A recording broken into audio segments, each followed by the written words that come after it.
Hey, Eric, tell me a little bit about this ride, what it's taken. First of all, tell me about the ride. The ride's known as the Great Divide mountain bike race, more commonly known as the Tour Divide. It starts in Banff, Canada, and then it traverses down the Rocky Mountains through Canada, Montana, Idaho, Wyoming, Colorado, and New Mexico. And at the end, I'll have traveled 2,745 miles, climbed over 220,000 feet of elevation, and crossed over the Continental Divide about 30 times.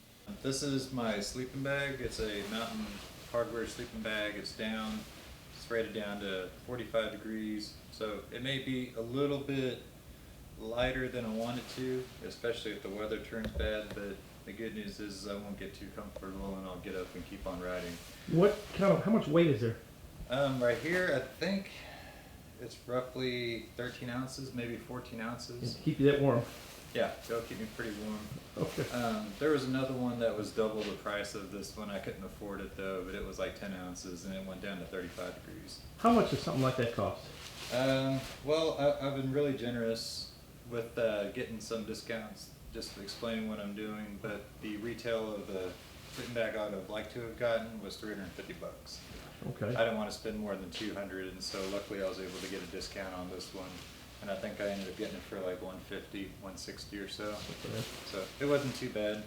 We've been paying for everything out of pocket for the most part for logistics, so wanted to keep things trim as possible. What about that right there? That looks like so- a thin. Yeah, this is where I splurged a little bit. And what some people will do is they will utilize like a tent, but those things are well over 1 pound to 2 pounds. This is a bivy sack. It has a Cuban fiber bottom, so it's waterproof, and it has a synthetic lightweight top with some bug netting on here. And this whole thing is basically when you sleep in it, it's kind of like a cocoon, and the sleeping bag will fit up in here. And this whole thing weighs 5 ounces. So you pay for those 5 ounces though, but I worked a little bit of overtime, so that way I was able to get it. But this was right at 275. And it's a Mountain Laurel design. It's what is it? Mountain Laurel Designs. Okay.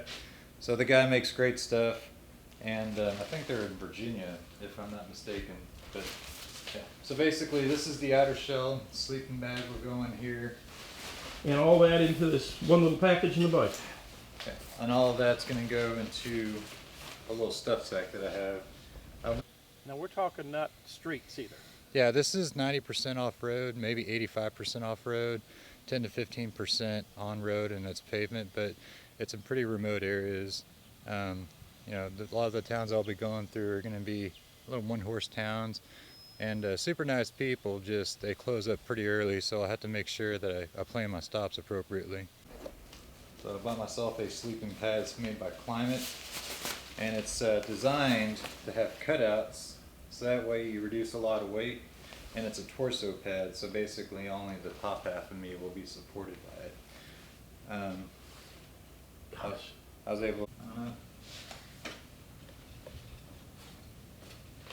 Now tell me on the color scheme again on your handlebars one more time.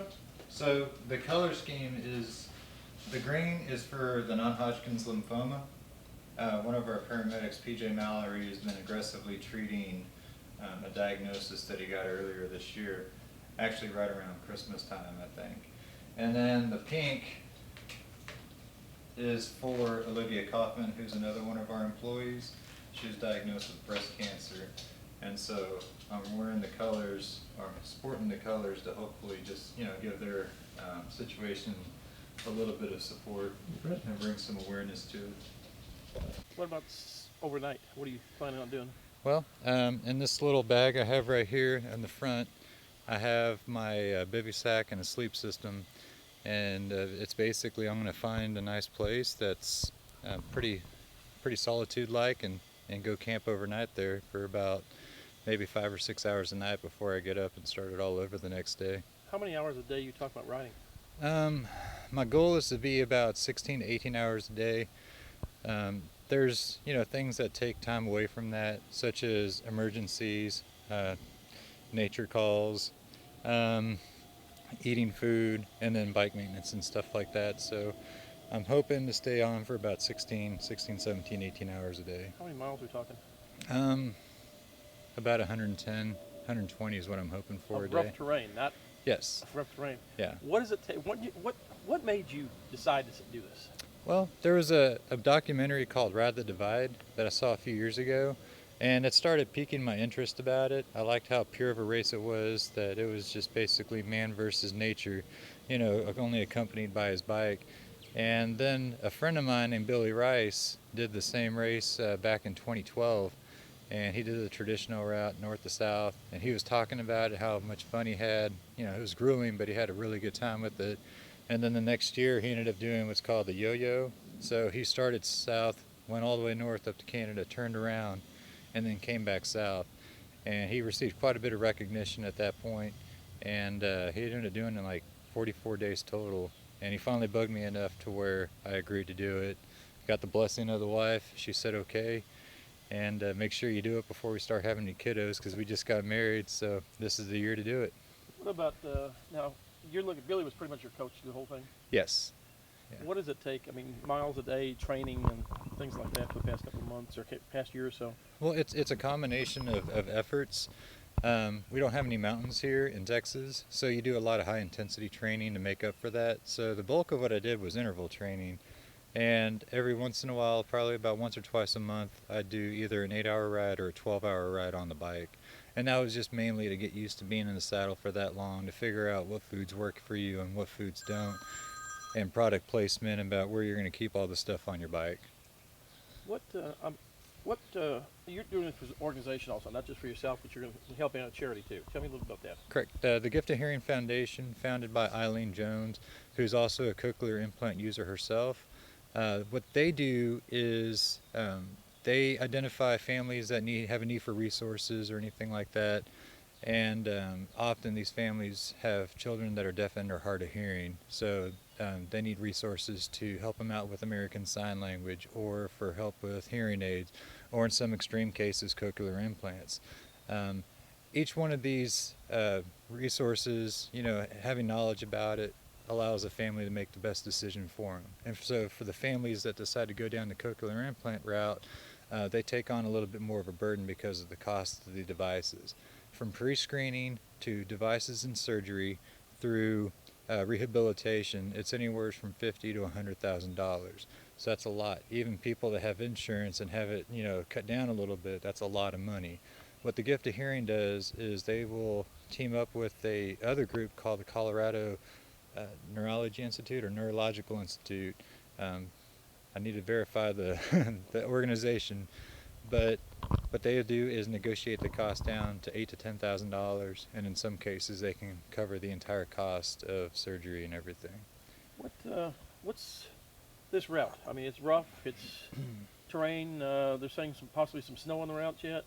Yeah, there's still some late snow.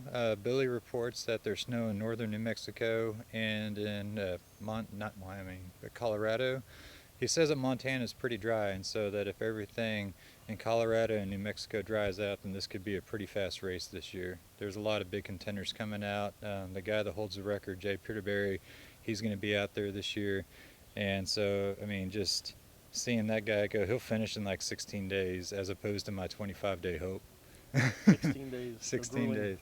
Yeah. What about dangers along the trail? What is the most danger that you, from the point A to point B? From my immediate level of like high priority down to low priority, bears are at the highest, just because everybody's scared of bears, and I really don't have anything that's going to deter them too much away. So if a bear wants to come make a snack out of me, he'll have a little bit of snack with some marbling on him.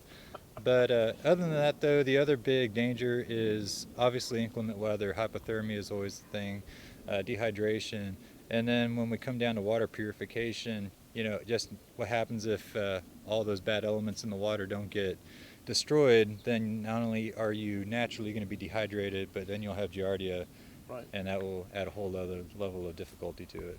What about these small towns? I mean, you're going to be able to eat some of these small towns, lunch, dinner, breakfast, or just basically stop and go type deal? Or stop and go, restocking. My GPS runs off of batteries, and I wanted to make sure that it had a redundancy power system, so I can run it straight from a dynamo hub, which generates electricity, or I can do batteries. So I'm going to go with the battery route.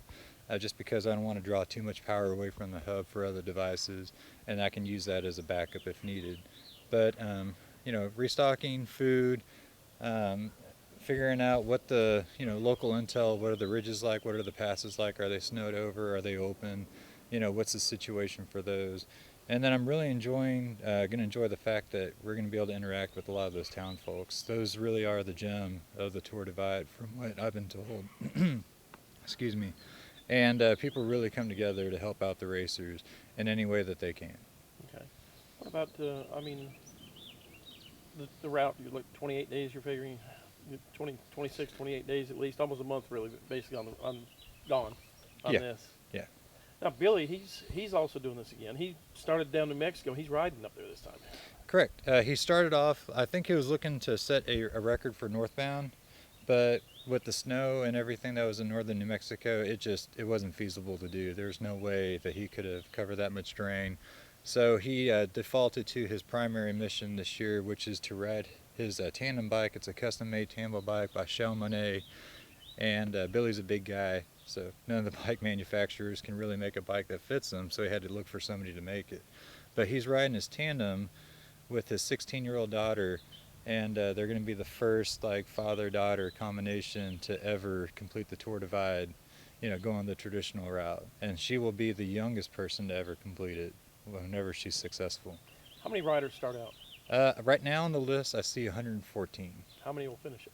They say there's a 60% attrition rate, so I'd say maybe 48, 50 or so. You're looking to finish it though. I am. The turtle is my spirit animal. I'm not a speed racer, but I'm slow and steady, and I'm really stubborn. My wife will be happy to tell you that.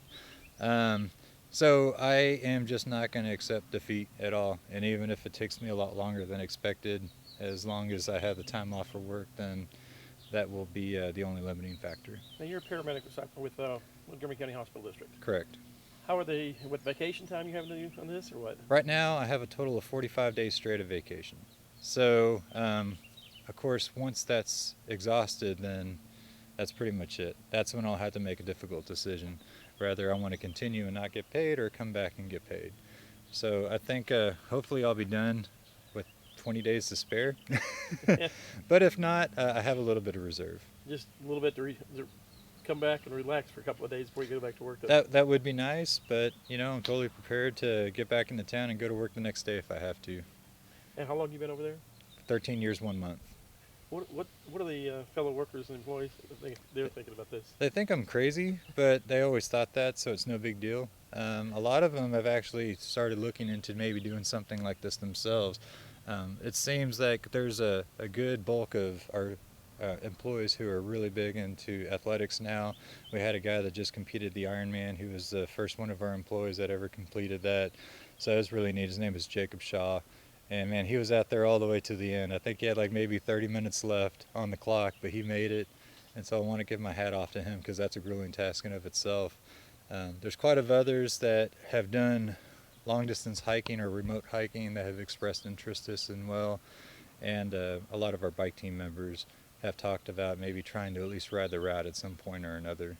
So flight's out tomorrow morning, pack it up tonight, and Yep. fly out tomorrow morning. Yep, I finalized my placement on the bike today, and so now I get to break it all down and undo all that work. Hopefully it'll fit in the box, and hopefully the bike will arrive with me in Calgary. All right, thanks. That'd be good. Real good, yeah.